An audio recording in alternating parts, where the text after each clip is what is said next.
July 26, 1997. Bruce Cleland sits down for dinner with his wife, Rebecca. To anyone watching, it looks like an ordinary evening, but for Bruce, it's anything but ordinary. After months of separation, after lawyers and accusations, and a marriage on the edge of collapse, he has agreed to one more conversation, one more chance. His parents will later say he sounded hopeful that night, almost relieved. He tells them he's going to try to work things out. It is the last time they hear his voice. To understand what happened on that street in Boyle Heights, you have to understand who Bruce Cleland was before that night. He was 43 years old, a software engineer at TRW, intelligent, hardworking, quiet to the point that some described him as shy. He'd spent most of his adult life inside his work, not his relationships. He earned a substantial income, but lived modestly, careful with money, careful with everything. Those who knew him say he wanted something simple: companionship, a family of his own, a life beyond the office. By late 1995, he still hadn't found it.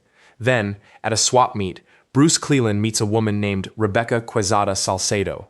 For a man who had spent years putting work ahead of everything else, this feels like a turning point. His family notices the change almost immediately. He's more talkative, more confident, more hopeful than they've seen him in years. Within months, Bruce is spending heavily on the relationship.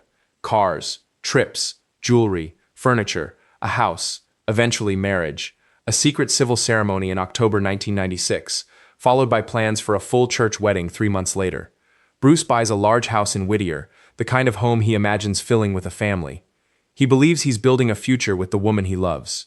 What he doesn't know is that future is already coming apart, quietly, in ways he can't yet see. He moves his belongings out of his parents' house, ready to start his married life in Whittier. He has no way of knowing that, even as the wedding plans move forward, the woman he's marrying has already told others a very different story about how this marriage will end. From the outside, it looks like the start of an ordinary marriage. Bruce and Rebecca Cleland move into their new home in Whittier. A church wedding follows their earlier civil ceremony. Friends send gifts. Family takes photos. To anyone watching, everything looks normal. It isn't. Years later, witnesses would describe a very different version of this marriage. According to courtroom testimony, Rebecca talked about Bruce's money often. Acquaintances would later say she admitted, in plain terms, that she didn't love him. Some said she described a plan: marry Bruce, have a child, then divorce him and walk away financially secure for life. There was more.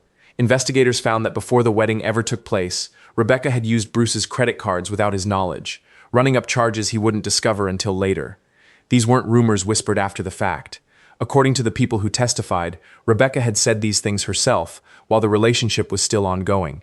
By early 1997, the marriage is already deteriorating. Bruce moves out and goes back to live with his parents. Meanwhile, investigators would later learn Rebecca is involved with other people, relationships she keeps separate from the life Bruce believes they're building together. Bruce's family says he is devastated, but he isn't ready to give up. He still believes the marriage can be saved. But cracks are forming in more than just the relationship. Disputes over money, over the house, over support, over what each side believes they're entitled to, start to take center stage.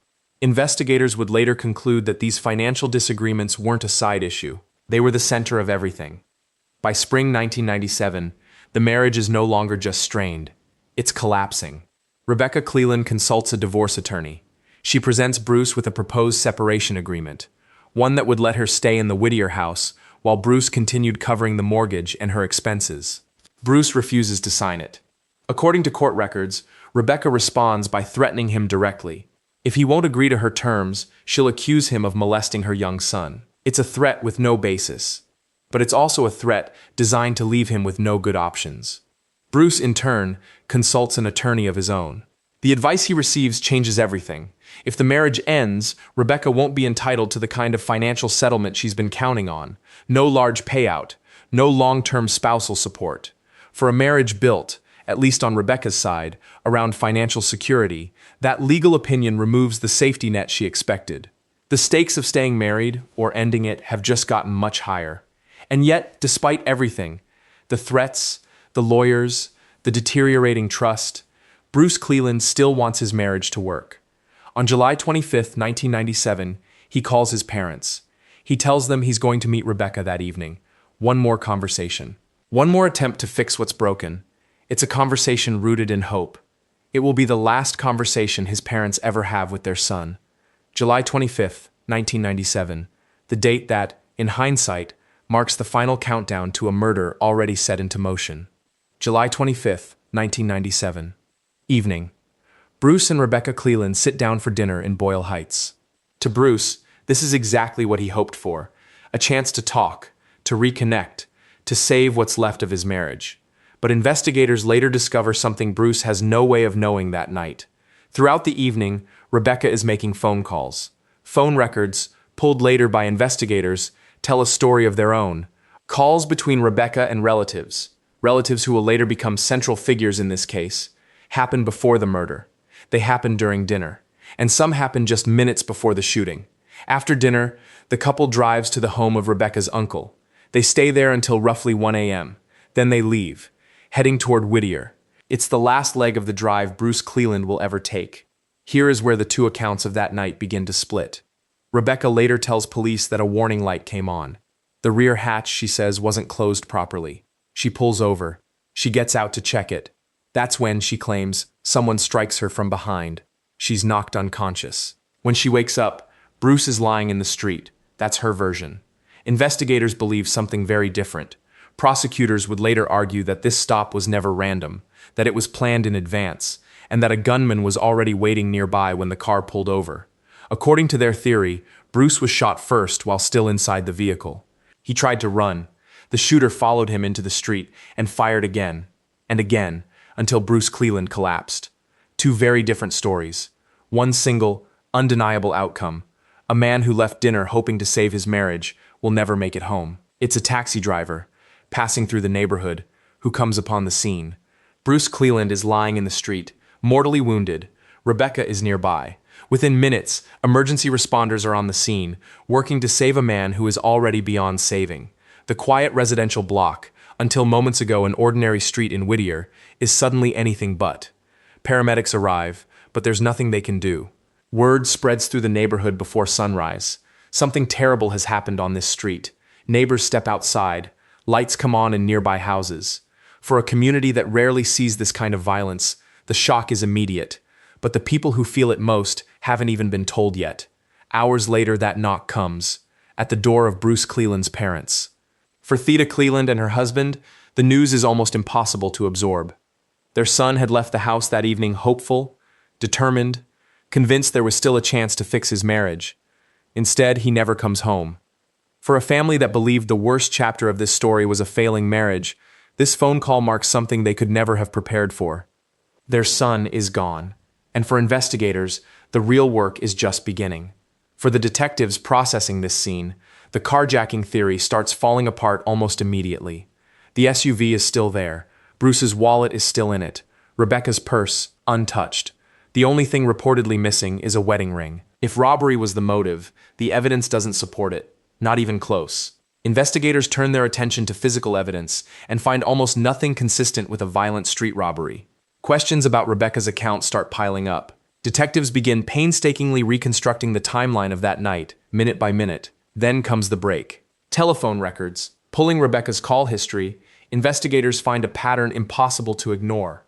Numerous calls between Rebecca and her cousins, including one placed shortly before the murder.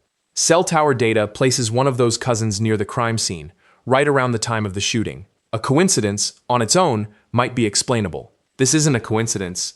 The next thread leads detectives somewhere even more telling: Bruce's finances. They uncover life insurance policies taken out on Bruce, with benefits that would become available the moment he died. Combined with the phone records, the timeline, and the inconsistencies at the scene, the investigation begins to shift. This is no longer a search for a random attacker on a dark street. It's beginning to look like a conspiracy.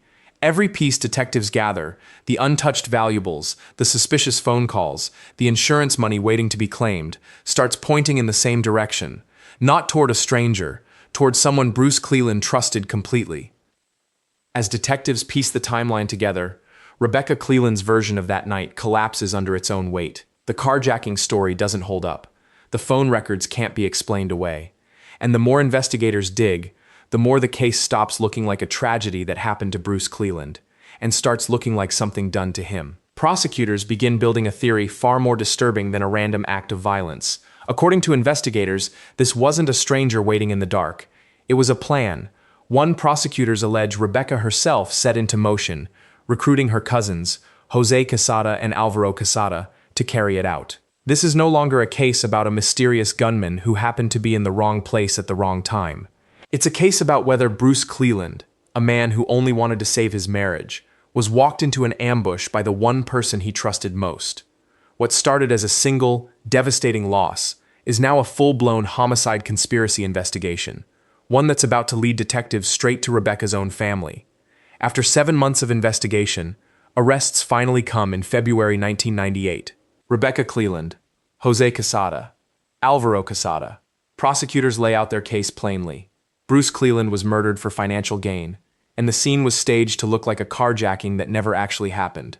The defense pushes back hard, challenging the evidence at every turn and maintaining Rebecca's innocence throughout the trial. It doesn't change the outcome. In June 2000, Rebecca Cleland and her cousins are convicted of murder and conspiracy to commit murder. The sentence: life without the possibility of parole. For Bruce's family, it feels like the end of a long, painful fight for justice. It isn't. In 2003, an appellate court overturns the convictions of Rebecca and one of her cousins, citing constitutional issues with how the original trial was conducted. The case Bruce's family thought was settled is suddenly back in motion. Rebecca faces a retrial. The result is the same.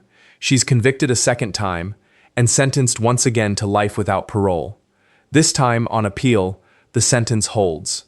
More than a decade after Bruce Cleland left a dinner table hoping to save his marriage, the legal system finally closes the case, confirming what investigators believed from almost the very beginning.